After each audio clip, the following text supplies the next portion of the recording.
Today's show is sponsored by the ABV Barrel Shop. The ABV Barrel Shop is located in the St. Louis metro community of Arnold, Missouri.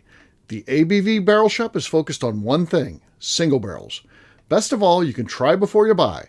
Head over to abvbarrelshop.com to sign up for their email and text distribution so you know what they have in stock, what classes are coming up, and who from the industry may be coming in to visit. The ABV Barrel Shop. It's where single barrels live. We are also sponsored by the Bar to Go. The Bar to Go offers traveling minibars that are no bigger than a small purse or toiletry bag. Best of all, they are fully customizable so you can create the perfect piece that is unique for you. If you own your own business, what a fun and unique way to promote what you do. Check them out online at thebar2go.com. That is the number 2 in the Bar to Go. If you have wholesale questions, call my friend Isabel Clark at 504-481-1297. Finally, we are sponsored by the Neely Family Distillery. NFD is a family-owned business that keeps ringing up awards in the spirits world. Head to Sparta, Kentucky to experience the family history, award-winning spirits, and meet the Neely family. Check them out online at neelyfamilydistillery.com. Now, on to the show. Let's drink!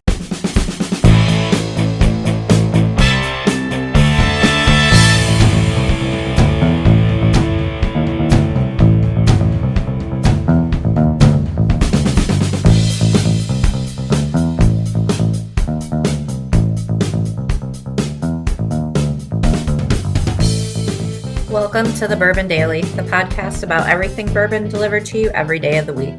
Today on the show, we talk about how the Beam announcement got screwed up. My name is Justine Mace. Please join me in welcoming my co-host, Steve Akeley, along with our special guests, Kathy Cool and Tim Swyatt. Hey, gang, what's up?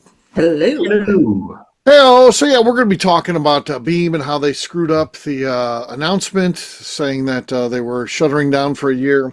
We're going to talk about why that's screwed up.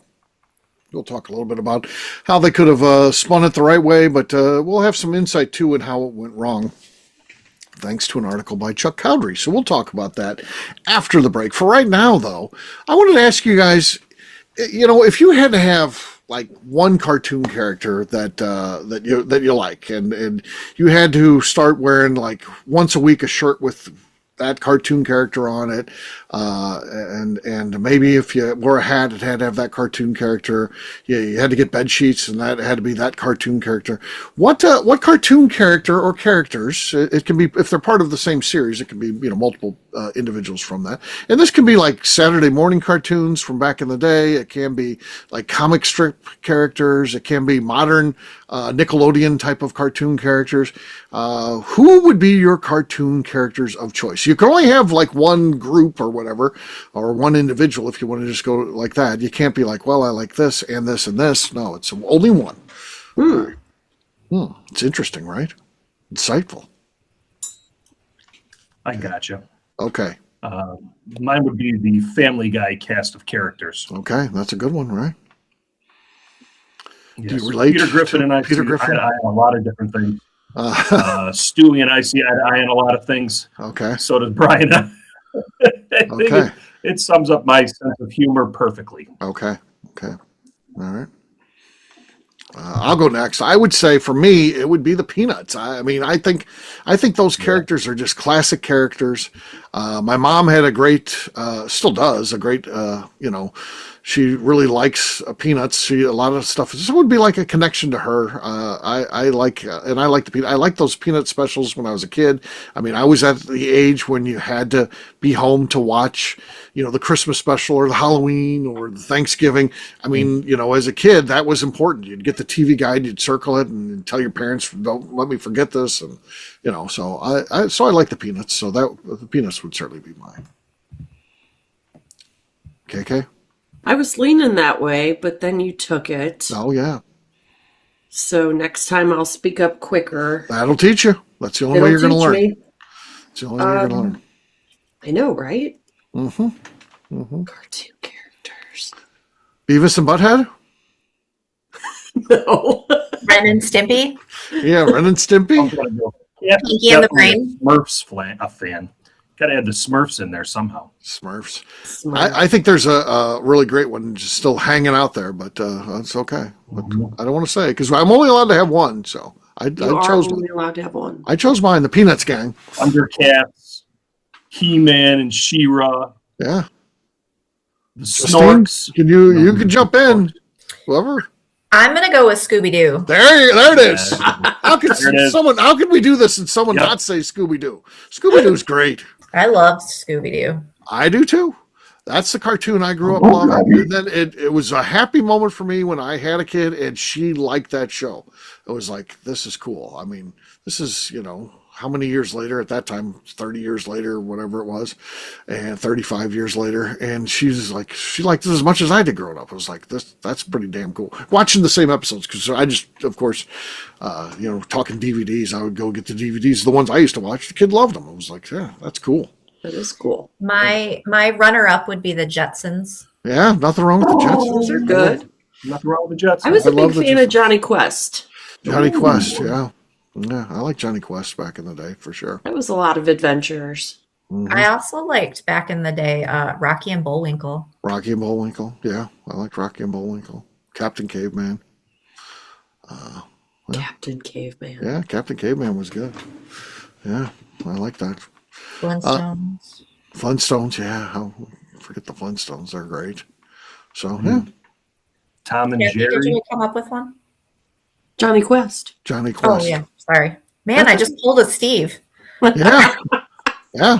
Get ready. It's only going to get worse, Justine. So, there you go. There you go. Just wait till you hit that 50 number. Oh, that's a bad one. All downhill. Pew. Yeah. 2 years, right, Justine? A year and like 3 months. Uh-oh. Mhm. That's bad. That's bad. I told Matt Brown, I saw he just turned 49. I was like, enjoy it. Just, don't, I've said it's all downhill once you hit 50. And, but, don't wallow in pity. You've got a good year. Enjoy it. Live, damn it. Live, I said. You've got some time left. Enjoy it. Because it's The all random injuries are going to appear the very next day. Oh, yeah.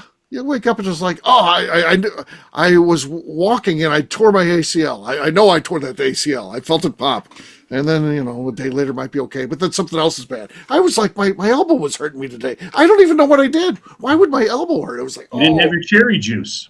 I guess. That cherry Just, like, juice, man. I Sneeze went really without hard it. and sneeze really hard and crack a rib. Yeah, it'll happen. I'm always popping blood vessels in my eye Ugh, when I sneeze really hard. that's bad. And then Yeah, I let look it like go. I've been beat up. You need to wind up and just that let it go. cherry juice, man, that's serious shit. I did not have it in the house for probably 3 weeks. And I started walking like a penguin because my hips just hurt. Right. Yeah, you got So to you're doing this like waddle keep thing going. because If your you're, hips if you're on hurt. it, you got to keep going. Otherwise, it'll catch. Yeah, you cannot stop the cherry juice. No. I was good. I have the worst time creating habits. I was good for one bottle. Uh-huh. And I didn't buy it the next time I went to the store, and I haven't bought it since. Okay. Well, I think about it all the time. yeah, you're. Well, you must not have pain. Well, yeah. Wait till she hits 50 in a year and 3 months. So she'll be like, "What's that cherry juice you drink again?" Yeah, I'm telling you, it's a. Actually, I guess it's a year and 2 months. Oh God. I don't know. 2027, March 2027. I'm giving you 2 years. Mark it on your I'm not that calendar. far behind you. I'm a year and 8 months. Okay. Okay. So there you go. On that note, guess what, gang? It's time to drink. What is everyone drinking? Let's start with KK. What do you got? You know I'm opening up that Leopold Brothers 9-year. Okay. It has been opened once before.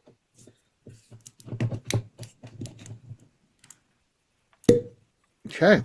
You could tell it was opened. It was decent. It was actually better than the one that won the last show. So I'm not going to say anything. I could win. It won last time. Basically, it would have. So all right. Well, what do you got there, Justine? Another sample bottle? I have Leopold Brothers 3-chamber rye Okay. in a small screw top bottle. Okay. All right. Tim, what do you got? I got a bottle of OCD Premium from Glens Creek Distilling. This is a only but a good. This is barrel number 1. So I've had this for a while. Barrel 1. Okay. What the hell? First of all, I was ready to say I got no sound at all. And then It's like the delay. a good 3 seconds later, there's a cork pop noise. I'm not sure what just happened there, folks. Maybe his hand touched the desk. No. I'm having some bandwidth issues, so I'm jumping all over the place on my side here. So it wouldn't surprise me with I delay think on my Tim's side. got the lead. I think. I mean, it was definitely a major delay there, so we'll see. I got Saz Rye, the 125 proof. This should be good, I think. I don't know. Okay. KK, who wins? That sounded better than mine. What about Tim's? Tim's was fake. Correct. I win. Cheers. Get it. Cheers. All right, we'll take a quick break, and then when we come back, we're going to talk about Beam and how they screwed up the announcement. We love Beam, by the way, but they did not do good here. But there were some reasons for it. We'll talk about that after the break.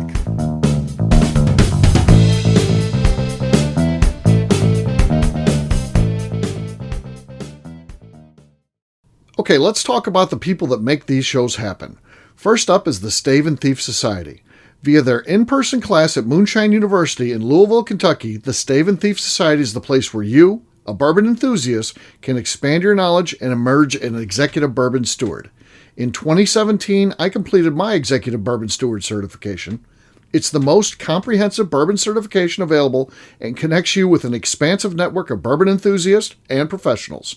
Check out the full listing of in-person and online certifications and join the society today by enrolling at staveandthief.com. Speaking of executive bourbon steward certification, the ABV Barrel Shop in St. Louis, Missouri has developed a unique partnership with the Stave and Thief Society to offer a preparatory class to assist you in getting your executive bourbon steward certification. This prep class costs only $25 and is available to take live or online via Zoom. Graduates of our class receive a coupon code good for 15% off your executive bourbon steward certification held in Louisville, Kentucky.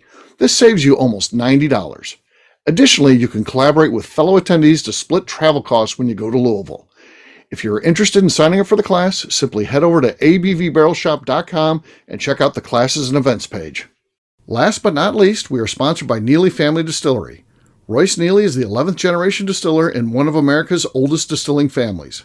A visit to Neely Family Distillery takes you through family history, where you can see all the artifacts and newspaper clippings through the years from this family that started distilling in America after James Neely arrived from Northern Ireland in 1740. Today, Royce Neely and his team are crafting some of the best spirits in America. Their bourbon and absinthe offerings keep winning top honors in the spirits competitions. Recently, their absinthe made history as the first platinum winner in the absinthe category at the San Francisco Spirits Competition.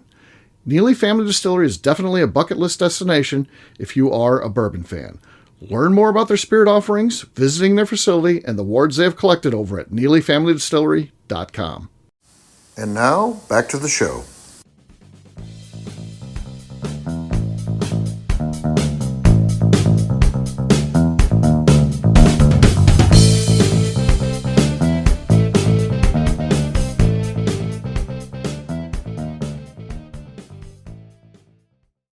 Go away. There's nothing on it. I hate having him up here. You're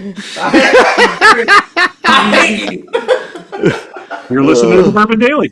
Welcome back. Today on the show, we are talking about how Beam screwed up their announcement. Yes, we are. So the announcement seemed rushed when you saw it because there wasn't a lot of details in there, you know. It seems like a press release, something that big, there'd be a lot more details than there wasn't. And KK, I know you read it. There's some reasons for that, right?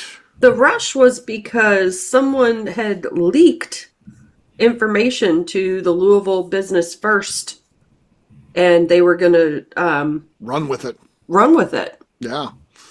Yeah. So you they want had to to get control something that out. stuff. Yeah. You don't want it the first time anybody hears from it is from the media. That makes it seem really bad. So they rushed a statement out. And it ends up being pretty unfortunate, I feel. They just say, hey, you know, times are tough, bourbon glut. We're shutting down for a year. And, you know, Did they mention the retooling in the press release? not mentioned at all. No mention either that they're not laying anybody off, though they hadn't filed any paperwork, because you have to do that in Kentucky if you're doing any sort of layoffs over a certain amount, I guess. They hadn't, and there's 50 jobs that are impacted by that. They hadn't filed any paperwork, so right away people were saying, well, they're not laying people off. We don't know exactly what's going on. Then Chuck Cowdery was the one that came out and said, hey, employee reached out to me and said, hey, they're going to be retooling over the next year and modernizing. And, that distillery was put together in 75, so 50 years old. It was time to do some maintenance on there. And I have no doubt, believe me, I'm not for a second saying that bourbon slowdown, and that's for various causes. There's multiple things that contribute to a bourbon slowdown. I'm not for a second say Beam would go ahead and have shut this down no matter what. No, I don't think so. They, if returns were up 10%, they'd keep running with it as is till it was falling apart. Or if they're going to fix it up, they do it, in waves and kind of try to keep the thing going as much as they can. So I have no doubt that the bourbon glut puts it where they're going to do it all at once. But I think that in a new year from now, they're not going to want to just let that new distillery basically sit idle. So I think they position themselves for the future here. And I think it could have been spun in an incredibly positive way. But as they put it out, again, whether that's their fault or they just were so too rushed to be able to do it right, I think it was a big mistake. It hurt the bourbon industry. It gave a lot of fodder to those that are saying it's going down the toilet. And it's unbelievable. If you just search bourbon right now, they have the little thumbnail photo, and then the headlines are Beam's gone out of business, or it's just the stuff that they can say. Beam shuts down main distillery, all these things that are just so misleading, and that's what's going on right now. I would like to know who leaked it and if they found out and got fired. We don't know that. If it was like an inside. Chuck's article. I know we don't know it, but that's what is in the back of my head. Right. That's what I would like to know. I mean, Chuck alludes to it in his article, and good for him, is that there's one of the 39-year employees is also one of the biggest political figures in that county, in Bullitt County. Right. And he would have known what was going on. So that's speculation. That's Chuck putting just who could be possibly close to all of this stuff, who's talking to the media all the time anyways. Right. Could be something there where something was said or who knows what, but that's all speculation. All speculation. Can't point a finger at anybody, but no. But that's an interesting connection there. That's an interesting point he makes for the potential connection there. But I don't know if Beam could really do anything unless the employees have to sign something saying you won't talk about matters of, what do you even call that? Fixing up a distillery, production shutdowns. I would assume there's no thing against saying something like that within the company. I don't think, but maybe there is. Maybe there's you can't say anything. I don't know. Well, let's be honest too. So Beam is owned by Suntory Global Spirits. Yep. You've got Chuck makes a point to the Diageo as well is also kind of, you just don't understand what they're doing with American whiskey. It could be that as Chuck points out, that the Suntory Global Spirits CEO was ousted or resigned in September last year. Yeah, a little distraction and disruption there, so maybe they're not thinking about it. And they just don't understand American whiskey and how everybody's looking for something. You can just push something out. People are just going to be told what it is, and they're going to believe it immediately. Nobody does the reading behind it. So right. What comes to that, when you have a public that just is told what is going on by opinions that they think matter. You got to wonder, would you take that person's opinion and listen to that person's opinion if you never take advice from them personally? And that answer is probably no from a lot of the people that folks are getting their information from. Not to slight those folks that are trying to report on this, but let's be fair. It's borderline shameful what's going on. It kind of is. I think, Beam got caught by surprise, and I think initially Fred Minnick, who's a big voice in the industry, got caught by surprise too. He got called for a comment on it, and he said it's a gut punch, and it makes me sick and all this stuff. And again, that just plays into all people that are saying, it's crumbling. That's the headline on a lot of them too. It's Beam shutting down is a gut punch. Fred Minnick. It's like shit. I've heard him, and now he's kind of saying some things where, hey, this isn't what it appears and stuff like that. But again, he got caught off guard, probably on his heels. Somebody called him again. All these press outlets have his number, and he's kind of a de facto spokesperson for the industry. And so that's part of the unfortunate story too. Is Fred's a rush press release trying to front run everything. Somebody scooped them. They got to do that. They weren't careful on how they stated it. It probably was written with the help of an AI engine in some way, shape, or form. Yeah. And the editing of it was not done properly to really tell the story, what's going on there. And then now all press is good press. Look, we're all talking about it.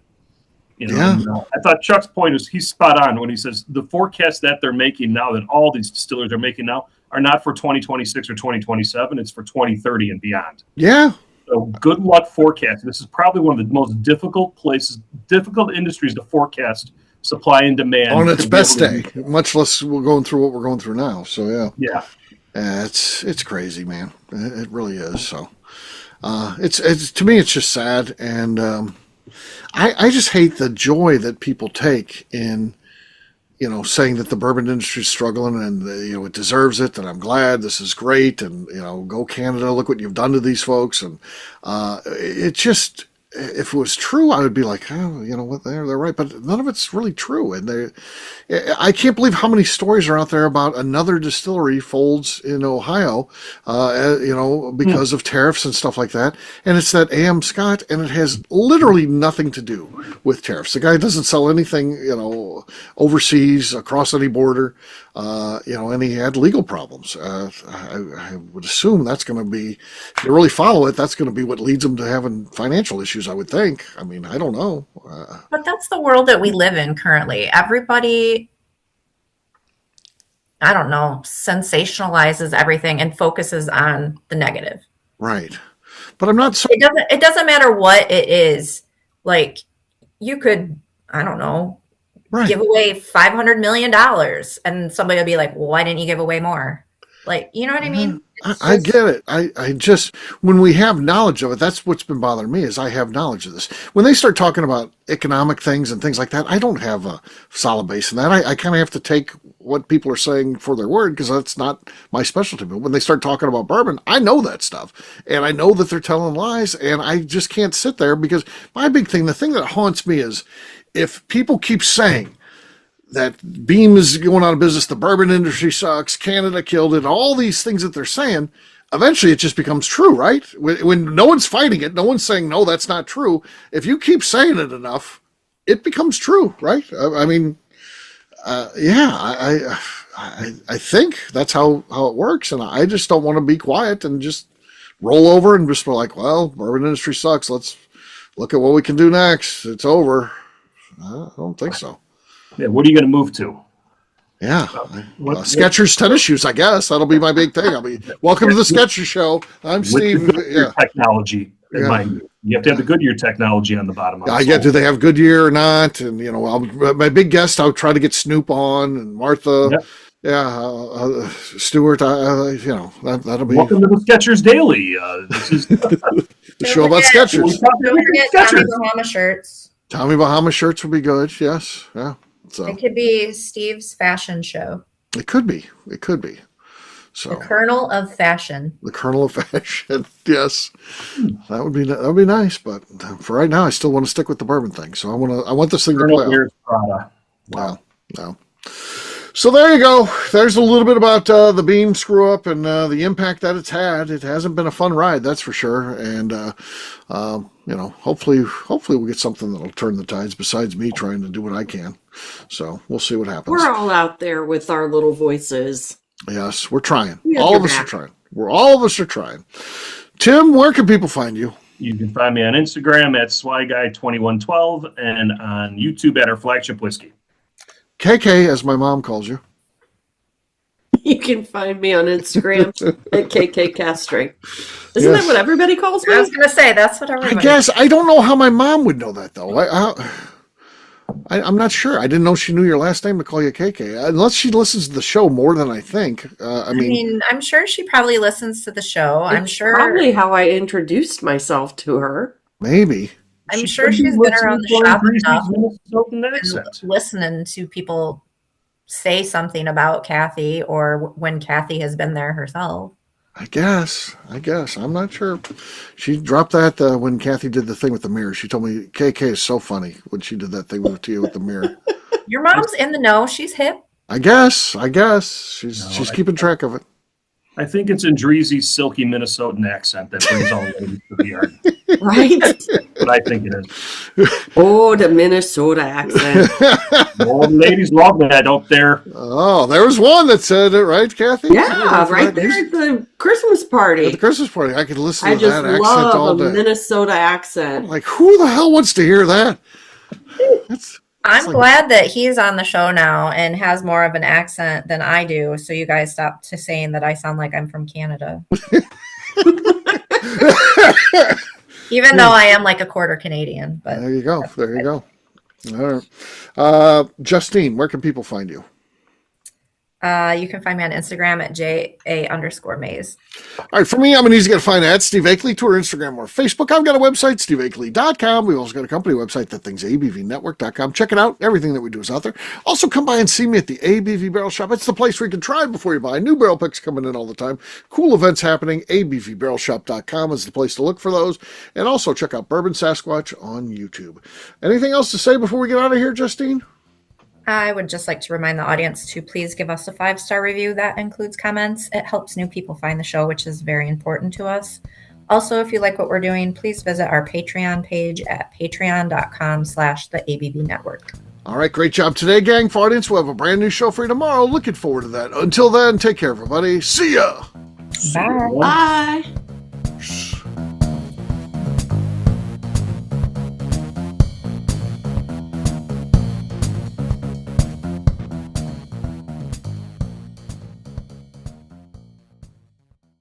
Before we let you go, let's talk about one last thing. The ABV Barrel Shop in the St. Louis community of Arnold, Missouri. The ABV Barrel Shop is focused on a couple of things. First of all, single barrels.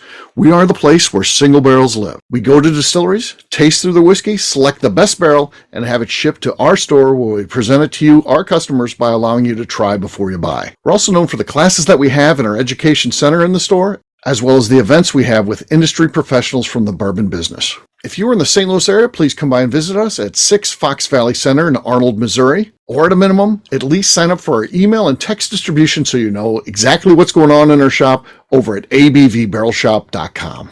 This is Steve Akeley, owner of the ABV Network, signing off. We thank you for listening to our programming and truly appreciate your support. The Bourbon Daily is part of the ABV Network. For more information or to become a sponsor, please visit abvnetwork.com. Thanks for listening and cheers. This has been a Steve Akeley production.